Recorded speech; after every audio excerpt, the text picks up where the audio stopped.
Ce week-end, j'ai regardé Ils ont cloné Tyrone, un nouveau film qui vient de sortir sur Netflix. Je voulais vous partager les 3 points qui m'ont marqué par rapport à ce film. Premièrement, le fait de vivre enfermé dans sa communauté peut empêcher notre émancipation personnelle. Donc en effet, les 3 personnages principaux qui sont noirs, une prostituée, son Mac et un dealer de drogue, en fait, ils sont enfermés dans leur communauté, ils n'arrivent même pas à penser, ils s'imaginent même pas qu'ils peuvent faire plus. Donc la prostituée, par exemple, elle rêvait d'aller dans une autre ville, de faire un autre métier que la prostitution, évidemment, mais elle est tellement restée enfermée dans sa communauté. Pareil pour le dealer de drogue, il se dit que c'est son monde, en fait, c'est son univers, il ne peut pas se permettre d'avoir plus, il n'a pas le droit d'avoir plus. Donc il reste bloqué là et il n'essaye pas d'aller plus loin. Et on peut revoir ce genre de cas ici en France, par exemple avec les jeunes qu'on a en banlieue, des jeunes qui vivent en Île-de-France mais qui n'ont jamais vu la Tour Eiffel. Il y a des jeunes en France dans des quartiers pauvres qui restent limités, en fait, qui se disent qu'ils n'ont pas le droit et qu'ils ne peuvent pas faire plus qu'un BEP, qu'ils ne peuvent pas faire plus qu'un bac pro, qu'ils ne peuvent pas faire plus qu'un BTS, alors que le champ des possibles est vaste et varié, en fait. Et donc c'est un point qu'on voit effectivement à travers ce film.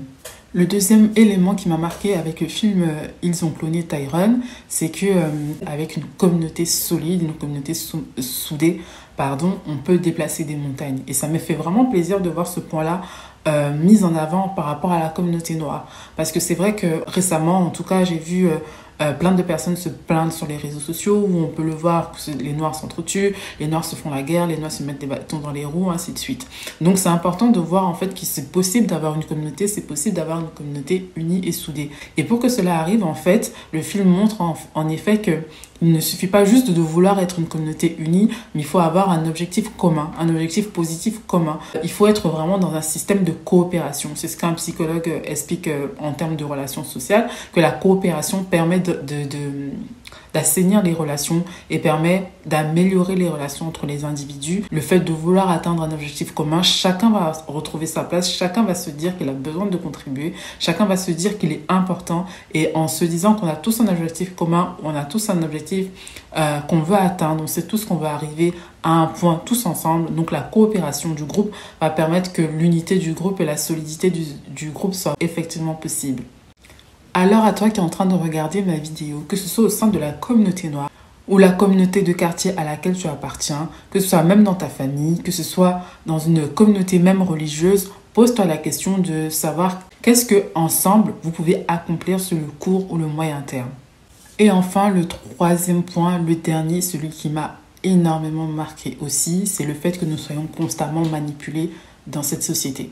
En fait, que ce soit la musique que tu écoutes, que ce soit les produits capillaires que tu utilises pour tes cheveux, que ce soit la nourriture que tu consommes ou même tous les biens et services que tu peux consommer, on est constamment manipulé. Alors, ce que je voudrais vous dire, en fait, ce qu'il faudrait noter, c'est se demander, en fait, pourquoi j'achète telle ou telle chose, pourquoi je consomme telle ou telle chose. Quel effet ça me produit en moi? Est-ce que je me sens euphorique? Est-ce que je me sens triste? Est-ce que je me sens apeurée? Dans quelle situation je me retrouve, en fait, dans quel état je me retrouve après avoir consommé telle ou telle chose? Se demander avant d'acheter telle chose, quel est le bénéfice que je vais en tirer? Est-ce que c'est vraiment un besoin pour moi ou alors c'est simplement une envie? Et quel sera l'impact de cette chose dans ma vie? Et un des exemples illustrés dans le film de Tyrone, vous me direz dans les commentaires si je me trompe, si j'ai mal compris, au niveau des produits capillaires, c'était les produits défrisants. Donc la question qu'on se pose aujourd'hui, c'est de savoir, à toi qui te défrise les cheveux, ce qui n'est absolument pas un reproche, pose-toi la question de savoir, est-ce que tu te défrises les cheveux parce qu'on sait à quel point les cheveux crépus demandent beaucoup de temps, demandent beaucoup d'attention, et que certaines peuvent le vivre comme une contrainte de passer des heures à devoir démêler, coiffer ses cheveux, ainsi de suite. Est-ce que tu te défrises les cheveux par gain de temps, par bénéfice par rapport à ta situation personnelle, ou alors tu te défrises les cheveux parce que tu veux ressembler à un idéal de beauté caucasien, celui que tu ne pourras malheureusement jamais atteindre malgré tous les efforts que tu feras par rapport à cela. Donc vraiment se poser la question de son pourquoi je fais ci, pourquoi j'agis de cette façon, comprendre en fait quels sont les mécanismes de consommation que nous avons aujourd'hui.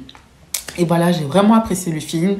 Je reparlerai des cheveux dans une autre vidéo parce que c'est un sujet vraiment important et c'est un sujet qui m'intéresse énormément et c'est un sujet avec lequel je voudrais échanger avec vous. Et si vous avez regardé le film, dites-moi en commentaire ce que vous en avez pensé. Et je vous dis à bientôt. Abonnez-vous si la vidéo vous a plu. Et merci encore. Ciao.